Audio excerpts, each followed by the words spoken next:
ప్రపంచవ్యాప్తంగా 2 కోట్ల మంది క్యాన్సర్ బారిన పడ్డారని 2022 గణాంకాలు తెలిపాయి. 2050 నాటికి 35 కోట్లకు చేరొచ్చు. మన దేశంలో సుమారు 15 లక్షల క్యాన్సర్ పేషెంట్స్ ఉన్నారు. ప్రతి 1,00,000 మందిలో 100 మంది క్యాన్సర్ బారిన పడే అవకాశం ఉంది. మహిళల్లో ప్రతి 8 మందిలో ఒకరికి క్యాన్సర్ వచ్చే అవకాశం ఉందని ప్రపంచ ఆరోగ్య సంస్థ వెల్లడించింది. క్యాన్సర్ పై పూర్తి అవగాహన అందించి క్యాన్సర్ నుంచి తెలుగు ప్రజలను కాపాడే ప్రయత్నం చేస్తోంది సుమన్ టీవీ. మీ మోకాల నొప్పులకు ఎటువంటి సర్జరీ లేకుండా ఎపియాన్ పెయిన్ క్లినిక్ అందిస్తున్న అత్యాధునిక చికిత్స. క్యాన్సర్ రాకముందు మనకి ఏమైనా వార్నింగ్ సైన్స్ ఉన్నాయా లేదా అన్నటువంటి ఈ క్వశ్చన్ అన్నది డాక్టర్స్ కి ఒకటే పరిమితం కాదు. అందరూ జనరల్ పబ్లిక్ అందరికీ తెలియవలసిన ఒక important fact. First of all cancer అనేది ఏ బాడీ పార్ట్ లో అయినా రావచ్చు, హెడ్ టు టో. అది ఫస్ట్ మనం అర్థం చేసుకోవాలి. సో వచ్చే పార్ట్ నుంచి మనకు ఏ సిమ్టమ్స్ వస్తాయి అనేది మనం డిరైవ్ చేసుకోవచ్చు. ఉదాహరణకు మన బాడీ ఎలా ప్రవర్తిస్తుంది, మనం నార్మల్ గా ఎంత తినగలుగుతున్నాము, ఎంత ఎక్సర్సైజ్ చేయగలుగుతున్నాము, నార్మల్ గా పడుకోగలుగుతున్నామా లేదా అనేది మనకే తెలుసు. ఈ నార్మల్ నుంచి ఏదైనా అబ్నార్మాలిటీ ఒక 3 to 4 వీక్స్ కంటే ఎక్కువ ఉన్నట్లయితే ఇది ఒక క్రానిక్ సిమ్టమ్ అంటారు. దీన్ని మనం ఎప్పుడూ కూడా ఇగ్నోర్ చేసుకోకూడదు. అది బాడీలో ఏ ఆర్గన్ అయినా ఉండొచ్చు. ఉదాహరణకు మనకు ఒక చపాతి కొంచెం రైస్ తినగలుగుతున్నాము డైలీ, సో తరతరాలుగా చాలా సంవత్సరాల నుంచి అంతే తింటున్నాం అనుకోండి. సడన్ గా ఒక 1-2 months నుంచి మనం తక్కువ తింటున్నాము, కొంచెం తింటున్నా కానీ ఫుల్ అవుతుంది అంటే అది స్టమక్ క్యాన్సర్ ఒక సైన్ ఉండొచ్చు. మనం నార్మల్ గా బాత్రూమ్ వెళ్తున్నప్పుడు డైలీ మార్నింగ్ ఫ్రీగా మోషన్ వస్తుంది, అది చాలా సంవత్సరాల నుంచి ఏం ప్రాబ్లం లేదు. కానీ ఆఫ్ లేట్ ఒక 1-2 months నుంచి బ్లడ్ వస్తుంది, లేదంటే చాలా కాన్స్టిపేషన్ అంటే చాలా డిఫికల్టీతో మోషన్ వెళ్తుంది అంటే అది ఇంకొక సైన్, కోలోరెక్టల్ క్యాన్సర్ అంటే పెద్ద పేగు క్యాన్సర్ సైన్. మనం స్నానం చేసేటప్పుడు మన బాడీ ఎలా ఉంటుంది, ఎక్కడైనా గడ్డలు ఉన్నాయా లేదా అన్నది మనకు అందరికీ తెలుసు. ఏదైనా చిన్న గడ్డ వచ్చింది అనుకోండి, అది 10 days నుంచి 20 days వరకు ఉంది, తగ్గిపోయిందంటే ఓకే.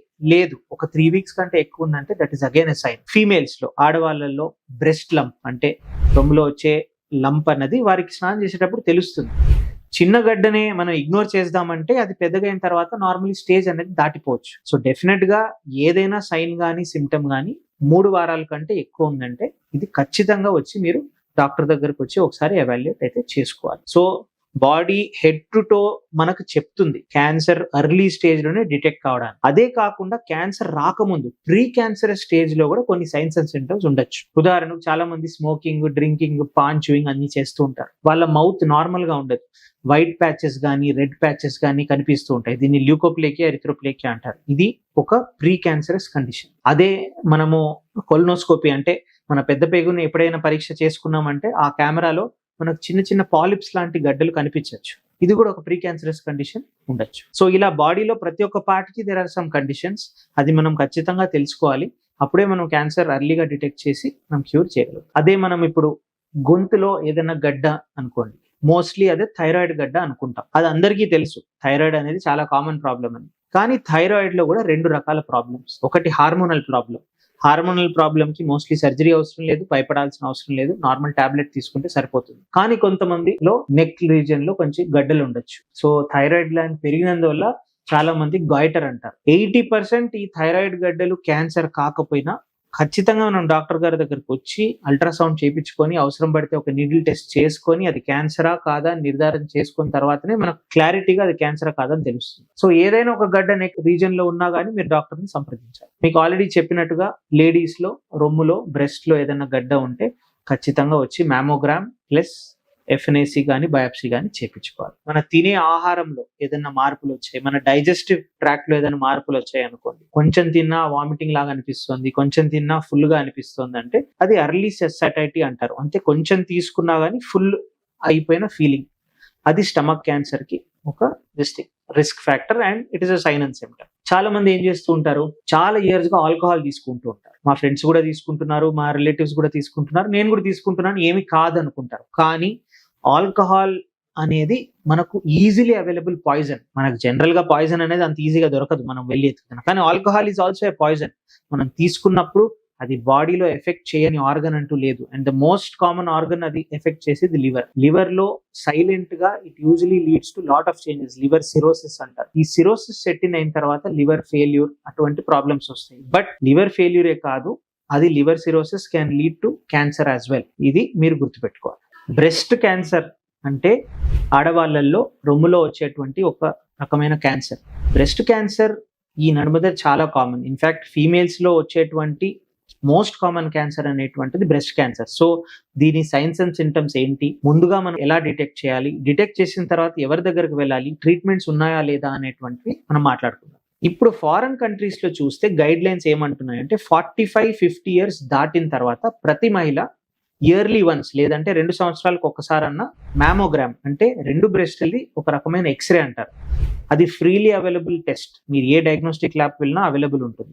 ఆ మ్యామోగ్రామ్ అనేటువంటి టెస్ట్ 45 తర్వాత ఖచ్చితంగా ఇయర్లీ చేసుకోవాలన్న గైడ్ లైన్ ఉంది. ఇది ఎందుకు ఉంది అంటే బ్రెస్ట్ క్యాన్సర్ అంత కామన్. ఒక లైఫ్ టైంలో 1 in 9 అంటే 9 మహిళల్లో ఒకరికి బ్రెస్ట్ క్యాన్సర్ ఖచ్చితంగా వస్తుంది. సో ఇంత కామన్ క్యాన్సర్ మనం డిటెక్ట్ చేయడానికి చాలా సింపుల్ అండ్ ఈజీ టెస్ట్ ఉంది. మనం ఒక ఏజ్ దాటిన తర్వాత రెగ్యులర్ గా మ్యామోగ్రామ్ చేసుకుంటే మన బ్రెస్ట్ లో ఉండేటువంటి చిన్న చిన్న గడ్డలు కూడా అది వదిలేయచ్చా లేదంటే ఫర్దర్ టెస్టింగ్ కి వెళ్ళాలా అనేది మ్యామోగ్రామ్ టెస్ట్ అనేది మనకు చెప్తుంది. ఉదాహరణకు వారి బ్రెస్ట్ లో చిన్న గడ్డలు కనిపించాయి కానీ దాని స్కోర్ అంటే ఆ మ్యామోగ్రామ్ లో కనిపించిన స్కోర్ చాలా తక్కువ ఉందంటే మోస్ట్లీ మేము వదిలేయమంటాం, జస్ట్ ఫాలో అప్ లో ఉండొచ్చు. అదే ఆ గడ్డ మ్యామోగ్రామ్ లో క్యాన్సర్ లక్షణాలు ఉన్నాయి, కొంచెం పెద్దగా కనిపించిందంటే నెక్స్ట్ టెస్ట్ అనేది బయాప్సీ టెస్ట్ కి వెళ్ళమంటాం. బయాప్సీ టెస్ట్ అంటే ఒక చిన్న సూది పెట్టి ఆ బ్రెస్ట్ లంప్ లో నుంచి కొంచెం టిష్యూ తీసి ఎగ్జామినేషన్ పంపిస్తాం. దాని వల్లనే మనకు క్యాన్సర్ ఉందా లేదా అనేది తెలుస్తుంది. ఒకసారి బ్రెస్ట్ క్యాన్సర్ డయాగ్నోస్ చేసిన తర్వాత డెఫినెట్లీ ఒక స్కిల్డ్ అండ్ ట్రైన్డ్ ఆంకాలజిస్ట్ దగ్గరకు వెళ్ళే ట్రీట్మెంట్ తీసుకోవాలి. ఎందుకంటే ఎవ్రీ ఇయర్ మనకి ఇప్పుడు గైడ్ లైన్స్ మారుతున్నాయి, లేటెస్ట్ ట్రీట్మెంట్స్ ఏమున్నాయో మోస్ట్లీ అదే ఫీల్డ్ లో ఉండే డాక్టర్స్ కే తెలుస్తుంది. So once you reach an oncologist, వారు ఆ బయాప్సీతో పాటు కొన్ని అడిషనల్ టెస్ట్ సజెస్ట్ చేయొచ్చు. ERPR HER2 టెస్టింగ్ అని లేదంటే PET CT అని, అంటే స్టేజింగ్ కొరకు ఆ బ్రెస్ట్ క్యాన్సర్ అనేది బ్రెస్ట్ లోనే ఉందా లేదంటే మొత్తం బాడీలో ఏదైనా స్ప్రెడ్ అయిందా అనేది. సో మీరు అర్లీగా డిటెక్ట్ చేసిన లీజన్ కనిపెట్టి మీరు డాక్టర్ దగ్గరకు వెళ్ళిన తర్వాత PET CT ప్లస్ బయాప్సీ అంతా చేసిన తర్వాత చాలా అర్లీ స్టేజ్ లో ఉందనుకోండి, మోస్ట్లీ సర్జరీతో క్యూర్ అయిపోతుంది. కొన్ని సిచ్యువేషన్స్ లో సర్జరీతో పాటు కీమోథెరపీ, రేడియేషన్ కూడా ఇవ్వాల్సి వస్తుంది. అండ్ మీరు గుర్తుపెట్టుకోవాల్సినట్టు ఏంటంటే బ్రెస్ట్ క్యాన్సర్ చాలా క్యూరబుల్ క్యాన్సర్. అర్లీ స్టేజ్ లో డిటెక్ట్ కూడా చేయొచ్చు. డిటెక్ట్ అయిన తర్వాత మన ట్రీట్మెంట్స్ కూడా చాలా బాగున్నాయి. ప్లస్ సర్జరీ అయిన తర్వాత you can live a normal life as well. Problem ఎప్పుడు వస్తుందంటే ఇటువంటి బ్రెస్ట్ లో కనిపెట్టిన గడ్డ మనం చాలా రోజులు ఇగ్నోర్ చేసుకుంటూ వేరే వాళ్ళకి చెప్తే ఏమని అనుకుంటారేమో అనుకొని ఇప్పుడు వచ్చిన గడ్డే కదా 3 months తర్వాత చూసుకుందామని ఇగ్నోర్ చేస్తే అది ఎప్పుడు ఎలా స్ప్రెడ్ అవుతుందని some times we cannot predict. చిన్నగా ఉండే బ్రెస్ట్ లంప్ కూడా బాడీలో ఉండేటువంటి లివర్, లంగ్, బోన్స్ కూడా వెళ్ళొచ్చు. అప్పుడు అది Stage 4 అవుతుంది.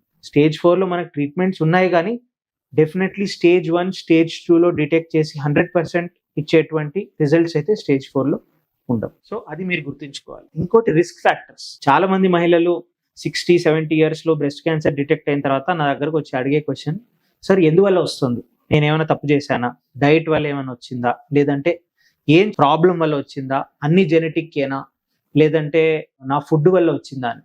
సో ఈ డౌట్స్ అందరికీ వస్తుంటాయి. మీరు గుర్తుపెట్టుకోవాల్సినది ఏంటంటే క్యాన్సర్ అనేది మన బాడీలో వచ్చేటువంటి చిన్న చిన్న చేంజెస్, మ్యూటేషన్స్ అంటారు వీటిని, అక్యుములేట్ అయిన తర్వాత వస్తాయి.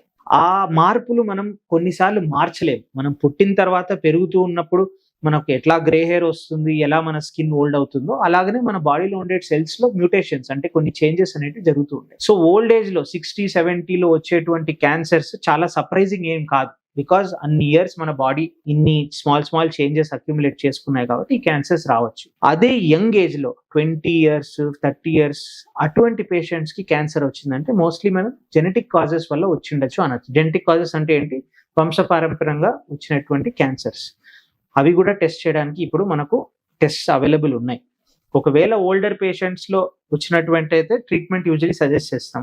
యంగ్ ఏజ్ లో వచ్చినటువంటి అయితే ట్రీట్మెంట్ అదే ట్రీట్మెంట్, కానీ వారికి జెనెటిక్ టెస్టింగ్ కూడా చేసుకొని వారి పిల్లల్లో, ఫ్యామిలీ మెంబర్స్ లో ఉందా లేదా మనం యూజువల్ గా డిటెక్ట్ చేస్తాం. మన కంట్రోల్లో పార్షియల్ గానే ఉంటుంది. ఈ జెనెటిక్ చేంజెస్, మ్యూటేషన్స్ అనేటువంటివి మన బాడీలో ఎప్పుడు జరుగుతుంటాయి. కానీ diet and lifestyle changes అంటే చాలా వెయిట్ ఉండడం, ఎక్కువ అన్హెల్తీ డైట్ తీసుకోవడం, ఎక్సర్సైజ్ లేకపోవడం, ప్లస్ చాలా ఆర్టిఫిషియల్ కెమికల్స్ కి ఎక్స్పోజ్ చేయడం, ఇవన్నీ కూడా క్యాన్సర్ కి లింక్ ఉంది. They are all called as carcinogens, అంటే క్యాన్సర్ కాజ్ చేసేటువంటి సబ్స్టెన్సెస్. 1:1 రిలేషన్ ఎస్టాబ్లిష్ చేయడం చాలా కష్టం. అంటే ఇది ఒక్కటి తీసుకున్నందువల్ల క్యాన్సర్ వస్తుందని కాదు. ఇటువంటి multiple chemicals, multiple food habits, unhealthy life style habits ఇవన్నీ అక్యుములేట్ అవుతూ మనకు క్యాన్సర్ కి లీడ్ ఆన్ కావచ్చు.